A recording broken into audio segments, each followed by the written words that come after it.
What if I told you? The king of the gods, Zeus himself, was once dragged before the other gods, and nearly stripped of his throne? That the greatest power in all of Greek mythology was once accused of a crime so dangerous, it could have torn Olympus apart. A forbidden prophecy, a secret child, and a betrayal that not even the Titans dared whisper. This isn't just another myth. This is the story the gods tried to bury. The trial of Zeus, and the moment everything changed. Prologue. The prophecy. There are many stories about the gods of Olympus, tales of love, war, and betrayal, but there is one story the poets never dared to tell, a tale whispered only by ravens and carried by thunder. The trial of Zeus, king of the gods, lord of the skies, the stormbringer. Yes, even he once stood accused. Shadows above Olympus. It began not with a roar, but a whisper. Hermes, god of messengers, brought a scroll sealed in blood to the halls of Athena. The wax bore the mark of the oracle at Delphi. The message read only this: the thunderer shall fall, the storm shall break, the betrayer sits upon Olympus. At first, the gods scoffed. Another prophecy? Another omen? They had heard many before. But then, the signs began. A lightning bolt struck the temple of Zeus in Athens, without his will. Mortals fell ill inside the sacred groves of Apollo. And worst of all, Prometheus had vanished, freed from his eternal torment on the rock. Only one being could have released him. Zeus. The tribunal. For the first time in divine memory, a tribunal of the gods was called. Not for a mortal, not for a titan, but for one of their own. Zeus stood tall, thunder swirling around his form, eyes glowing like twin suns, but even he couldn't hide the weariness behind his immortal gaze. The council gathered. Hera, Poseidon, Athena, Artemis, and even Hades emerged from the underworld to witness the trial. The charge was grave: abuse of divine power and the secret liberation of Prometheus, a crime against Olympus itself. Athena stepped forward as the voice of justice, calm, brilliant, unwavering. King or not, she said, none is above consequence. Zeus said nothing. But when Hera, his wife, his queen, spoke, Olympus trembled. I have lived beside this god for eons, she said. I know when he hides something. He fears a truth, more than he fears this court. The forbidden truth. From the silence, truth spilled like fire over oil. A long time ago, as Prometheus was chained for giving fire to mortals, he whispered something into Zeus's ear. A prophecy, not about men, not about fire, but about a child. A child of divine and titan blood shall rise, Prometheus had said. More powerful than any god before him, not a destroyer, but a replacement. The words haunted Zeus. He had crushed Kronos. He had imprisoned the titans. He had kept order with a fist of lightning. But now, the idea of losing Olympus to a child, a hybrid, was more terrifying than any war. So, he left Prometheus in chains. Not for fire, not for rebellion, but because he alone knew the prophecy. Until recently. Zeus had freed Prometheus in secret, not out of mercy, but because he feared the child might already be born, and he needed Prometheus to help hunt him down and kill him. The verdict. Gasps rippled through the chamber. Ares reached for his blade. Artemis backed away in disgust. Even Poseidon, Zeus's brother, lowered his trident. Athena turned to the council. We must vote. Zeus may be king, but even Olympus has laws. The votes came swiftly. The majority leaned toward punishment. Zeus would be dethroned, bound like Kronos, or worse, banished from the skies. But just as the final vote prepared to fall, a ripple of heat cut through the air. A shadow stepped forward. Prometheus stood unchained, unbroken, eyes lit with ancient flame. He looked at Zeus, then to the gods, and spoke.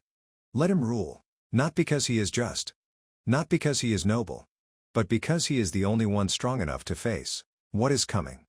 No one moved. And before they could question him, Prometheus vanished once more, into the winds. The storm to come. The tribunal ended. Zeus remained on his throne, but the air over Olympus was never the same. The gods feared not just their king's rage, but the day the prophecy would come true. Somewhere in the world of mortals, a child born of God and Titan walks the earth. They do not yet know their power, but the storm watches them. And Olympus is not ready. If you want to hear the story of the child of storms, the one who will challenge Olympus itself, subscribe, like, and comment Stormborn below. Because the next tale will shake the heavens. Somewhere in the mortal world, a child has been born, not fully God, not fully Titan, something More. The gods fear him, Zeus hunts him, and when he comes of age, Olympus will burn, or fall to its knees. This is not a legend. This is a warning. This is the rise of the child of storms. They called him Kalos, though that was not his true name. He was found as a newborn at the foot of Mount Ida, wrapped in a cloak embroidered with stars. The old priestess who raised him said the sky cried thunder the day he was born. Trees bent in his direction. Wolves bowed their heads. But Kalos was not normal. At 6, he could speak to wind. At 9, lightning struck wherever he screamed in anger. At 12, he saw things, a woman with owl eyes, a chained figure in fire, a man with thunder in his veins, all in dreams he didn't understand. The villagers began to whisper. He is cursed. He is chosen. He is a god's mistake. And they were right. The hunters of Olympus. Zeus had not forgotten the prophecy. Despite Prometheus's warning, he sent secret hunters into the mortal world, gods in disguise. Apollo, with arrows of sunlight. Hermes, faster than thought. Even Artemis, master of the hunt. But Kalos was shielded by something older than Olympus. An ancient magic, from Gaia herself. Every time they came close, storms would rise, forests would twist, the sky itself would turn against the gods.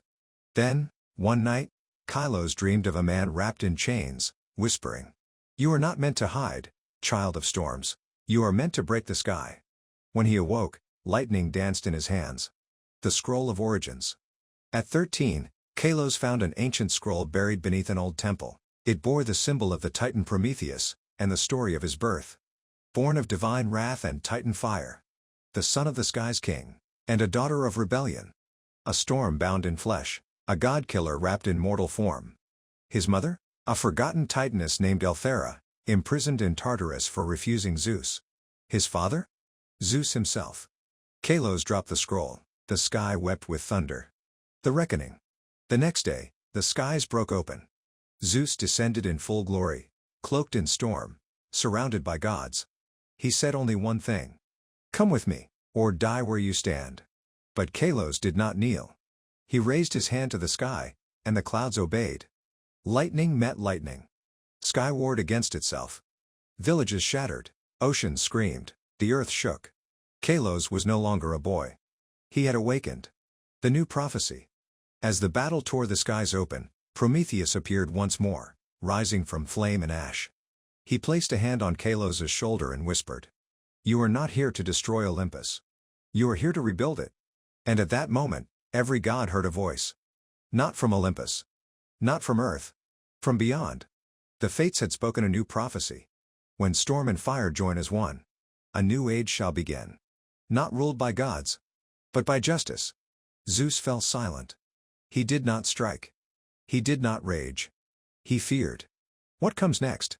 Kalos walked away, not as a rebel, not as a prince, but as a balance. Between old gods and new justice. Between fury and mercy. Between the storm and the sky. The gods returned to Olympus in silence. But none of them slept well that night. Because somewhere on Earth, the storm still walks. And this time, he is watching them. War for Olympus. Kalos versus the Pantheon. The gods gave Kalos a choice, kneel, or vanish. He gave them an answer. Now Olympus prepares for war, and the skies will bleed thunder. The child of storms has returned, and this time, he's not alone. The gathering storm. 10 years passed. Kalos vanished into the mortal world, neither god nor man, training in silence, searching for those like him, half-bloods, exiles, forgotten children of titans, all bearing scars from Olympus. In secret, they trained, learned, evolved. Meanwhile, Olympus grew paranoid.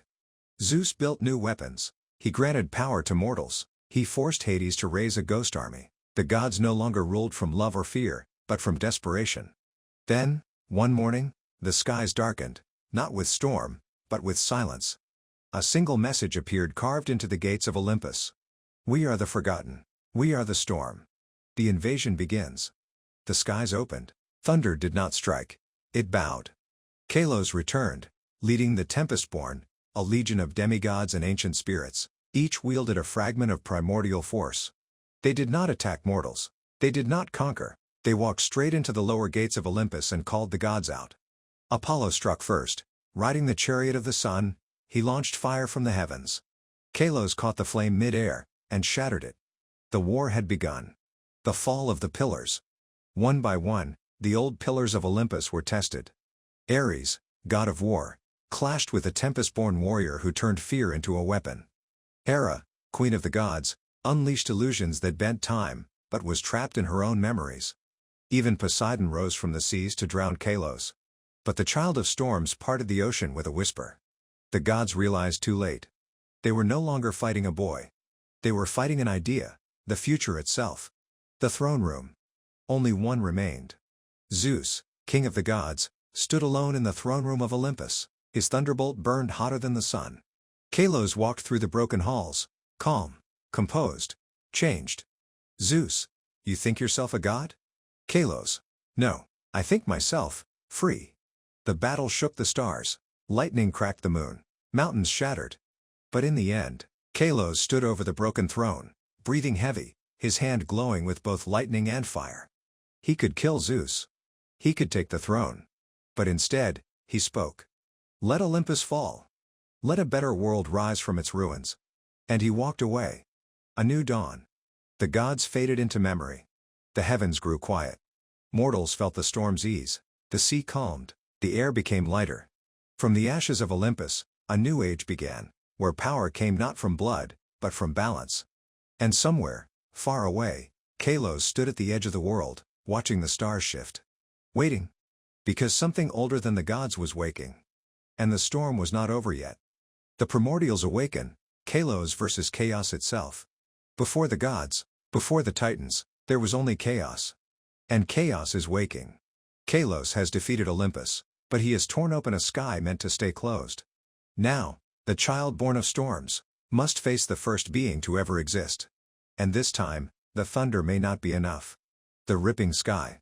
3 years after Olympus fell, the world lived in peace. No more thunderclaps of divine wrath. No more mortals bowing to invisible gods. Kalos, the stormborn, had disappeared from public view, watching, not ruling. But peace never lasts. One night, stars began to vanish, not fall, not dim, but vanish completely. The sky itself began to ripple, as if reality were a thin veil. An ancient seal, placed by Gaia, Uranus, and even Zeus in secret, had been torn in Kalos' final battle. And what had been sealed was no god. The voice from the void. Kalos began to dream again, visions of places beyond time. A river that flowed backward through the stars. A tree whose roots bled galaxies. A voice with no shape and no mercy, whispering his name. Stormborn, soul-torn, your thunder broke the walls between. He visited the oracle of Delphi, now a mortal woman with fire in her eyes. She wept as she touched his hand. You've awoken the unwritten. The first chaos. The unmaker. The return of the primordials. Kalos journeyed into Tartarus, deeper than any god had dared, but Tartarus was empty. The ancient primordials were stirring. Nyx, goddess of night, emerged in a cloak of stars. Kronos, the time-eater, opened a wound in history. Erebus, darkness itself, whispered forgotten truths. And chaos, the original void, took shape, not as a creature, but a collapse of all things. They had one message for Kalos. You broke the throne of Olympus. Now we break the foundations of creation. The battle outside time. Kalos called his old allies, the Tempest-born, the demigods, the remnants of Titan bloodlines, but this enemy could not be struck by thunder or pierced with fire. Chaos began unmaking reality, entire islands crumbled into nothingness, memories disappeared from minds, and time glitched. Kalos entered the void to confront it, wielding not just lightning, but every element of divine defiance. The battle was cosmic. Thunder against silence. Fire against forgetting. Hope against the raw pull of oblivion. And just as Kalos was about to be undone, he whispered the name of the one who created him. Elthera, the Titaness. Her spirit returned in one final surge, binding chaos in a cocoon of ancient Titan flame. But it came at a cost. Kalos disappeared with the void, gone from space, from time, from myth. The new myth. No one knows where Kalos went. Some say he became part of the sky, watching for future threats. Some believe he became the new balance, a god neither divine nor doomed, but eternal storm. But the mortals remembered. They told his story. And in every thunderstorm, when lightning dances across the sky, they whisper. The child of storms still watches. And chaos shall never rise again.